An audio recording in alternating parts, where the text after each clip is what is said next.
कभी कभी किसी लीडर की खामोशी ही सबसे बड़ा बयान होती है, और इस बार वही खामोशी हिला रही है पूरी दुनिया को। नजरें टिकी हैं मलेशिया की राजधानी कुआलालंपुर पर, जहां शुरू होने जा रहा है आसियान शिखर सम्मेलन, एक ऐसा मंच जहां एशिया से लेकर इंडो पैसिफिक तक की नीतियों पर बड़ी चर्चाएं होने वाली हैं। लेकिन इस बार माहौल कुछ अलग है। भारत, चीन और अमेरिका के बीच चल रही रणनीतिक जंग अब इस सम्मेलन में अपने निर्णायक मोड़ पर पहुंचने वाली है। कौन बोलेगा, कौन चुप रहेगा, यही तय करेगा कि आने वाले वर्षों में एशिया की दिशा क्या होगी।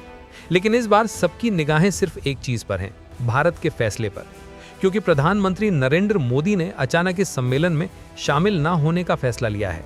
अब सोचिए, जब दुनिया के तमाम बड़े लीडर्स एक साथ मंच पर मौजूद हों, जब वहां अमेरिका, जापान, ऑस्ट्रेलिया, इंडोनेशिया जैसे देशों के प्रमुख पहुंच रहे हों, और ऐसे वक्त में भारत का शीर्ष नेतृत्व खुद को अलग रखे, तो ये कोई आम बात नहीं होती। क्या ये सिर्फ एक राजनीतिक रणनीति है, या फिर किसी आने वाले बड़े कदम का संकेत?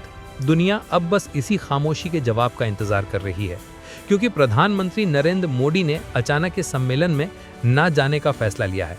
हाँ, वो वर्चुअली शामिल होंगे, लेकिन उनकी गैर हाजिरी ने पूरी डिप्लोमेटिक दुनिया में हलचल मचा दी है, क्योंकि माना जा रहा था कि इस बार का सम्मेलन काफी खास रहेगा।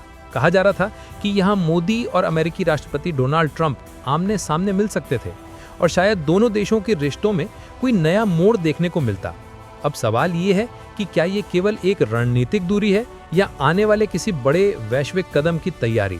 दुनिया की नजरें अब भी भारत पर टिकी हैं, क्योंकि कई बार खामोशी ही सबसे ताकतवर जवाब होती है। लेकिन अब वो मुलाकात नहीं होने वाली, और बस यहीं से सवाल शुरू हो गए। आखिर मोदी ने ऐसा क्यों किया? क्या ये सिर्फ शेड्यूल की बात है, या इसके पीछे कोई बड़ा दांव छिपा है? देखिए, मलेशिया में होने वाला ये सम्मेलन सिर्फ एक औपचारिक मीटिंग नहीं थी। यहाँ एशिया की पूरी पावर बैलेंसिंग पर चर्चा होनी थी। यहाँ तय होना था कि इंडो पैसिफिक में कौन किसके साथ खड़ा होगा, और इसी वजह से भारत की भूमिका यहाँ बहुत अहम थी। लेकिन जब ऐसे मौके पर भारत का पीएम खुद पीछे हटे, तो ये साफ दिखाता है कि इस फैसले के पीछे कोई बड़ी सोच है। दुनिया जानती है कि मोदी किसी मंच से दूर तभी रहते हैं जब कोई स्ट्रेटेजिक प्लानिंग चल रही हो, और इस बार भी शायद कुछ वैसा ही है।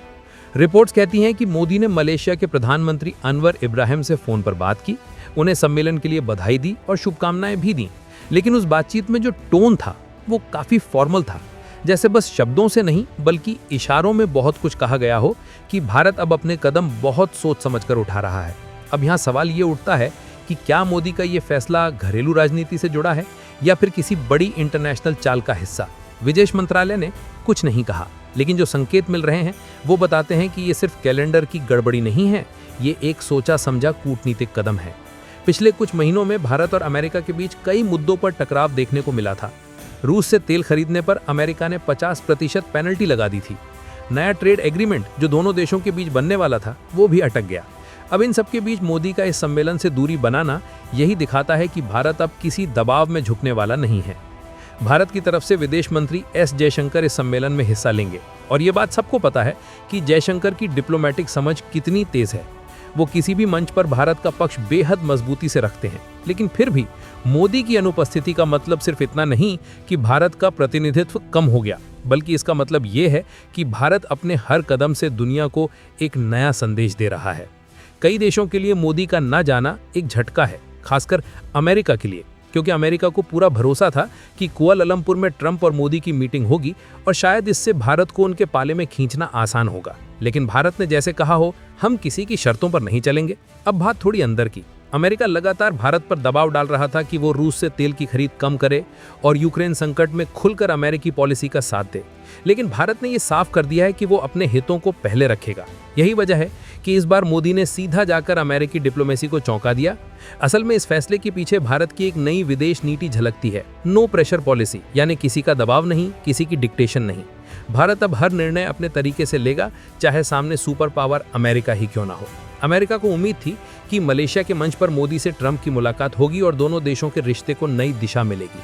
लेकिन भारत ने यह मौका टालकर जो संकेत दिया वो दुनिया भर में महसूस किया गया कि भारत अब पूरी तरह अपने हिसाब से खेल रहा है। कुछ रिपोर्ट्स में यह भी कहा गया है कि मोदी का फैसला घरेलू राजनीति से भी जुड़ा हो सकता है। बिहार विधानसभा चुनाव आने वाले हैं और इस वक्त मोदी पूरी तरह देश की पॉलिटिक्स पर फोकस कर रहे हैं। ऐसे में विदेश दौरा थोड़ा रिस्की हो सकता था, लेकिन ज्यादातर जानकार ये मानते हैं कि ये सिर्फ चुनाव की वजह नहीं है, ये एक साइलेंट डिप्लोमेटिक मूव है जो बताता है कि भारत अब बिना कुछ कहे भी बहुत कुछ कह देता है। अगर याद करो तो इससे पहले भी ऐसा हुआ है। जब ट्रंप ने मिस्र में गाजा संघर्ष पर शांति सम्मेलन बुलाया था, तब भी मोदी खुद नहीं गए थे, उन्होंने अपने प्रतिनिधि को भेजा था। अब वही पैटर्न दोहराया जा रहा है। जहां दबाव ज्यादा होता है वहां भारत अपनी मौजूदगी को कंट्रोल करता है, और यही भारत की नई डिप्लोमेसी है। कम बोलो, लेकिन जो बोलो वो असरदार हो। अब ये जो पूरा मामला है, इसे देखकर लगता है कि भारत ने एक लंबा गेम खेला है, क्योंकि जब कोई देश खामोशी से बड़ा फैसला लेता है तो समझो वो किसी बड़े मोड़ पर है। मोदी का इस सम्मेलन से दूरी बनाना भी वैसा ही है। ये सिर्फ अनुपस्थिति नहीं है, ये एक मजबूत पॉलिटिकल स्टेटमेंट है कि भारत अब किसी के दबाव में नहीं बल्कि अपनी शर्तों पर खेलता है। दुनिया अब धीरे धीरे ये समझने लगी है कि भारत के फैसले पब्लिक इवेंट्स पर नहीं बल्कि लॉन्ग टर्म स्ट्रेटेजी पर बेस्ड होते हैं। मोदी भले इस बार फिजिकली वहां मौजूद नहीं है, लेकिन उनका इफेक्ट हर जगह है। कुआलालंपुर में हो रही हर चर्चा में भारत का नाम है, हर रिपोर्ट में भारत का जिक्र है, क्योंकि सब जानना चाहते हैं कि भारत ने आखिर ऐसा क्यों किया। अगर हम भारत अमेरिका के रिश्तों की बात करें तो दोनों देशों के बीच ट्रेड अब तक के रिकॉर्ड लेवल पर है, करीब 132 अरब डॉलर। अमेरिका भारत का सबसे बड़ा ट्रेड पार्टनर है, लेकिन यही रिश्ता इस वक्त सबसे ज्यादा जटिल भी है, क्योंकि जहां एक और भारत अमेरिका के साथ व्यापार बढ़ाना चाहता है, वहीं दूसरी ओर वो रूस से भी अपने डिफेंस और एनर्जी रिलेशन मजबूत कर रहा है। अंदर खाने की खबरें ये भी बताती हैं कि अमेरिका धीरे धीरे भारत पर ऐसे आर्थिक प्रेशर बना रहा है जिससे अमेरिकी कंपनियों को फायदा हो। लेकिन भारत अब पहले जैसा नहीं है। भारत ने साफ कर दिया है कि उसके फैसले सिर्फ और सिर्फ भारतीय हितों के लिए होंगे। यही असली आत्मनिर्भर सोच है, और यही सोच मोदी की विदेश नीति की पहचान बनती जा रही है। कई एनालिस्ट कहते हैं कि मोदी की ये क्वाइट डिप्लोमेसी दरअसल भारत की नई ताकत है। पहले जहां भारत हर मंच पर सिर्फ रिस्पॉन्स देता था, अब वो खुद गेम सेट करता है। मोदी का कुआलालंपुर ना जाना उसी स्ट्रैटेजी का हिस्सा है, क्योंकि जब आप किसी मंच से खुद को अलग रखते हैं तो सबका ध्यान आप पर और ज्यादा जाता है। इस बार भी ऐसा ही हुआ।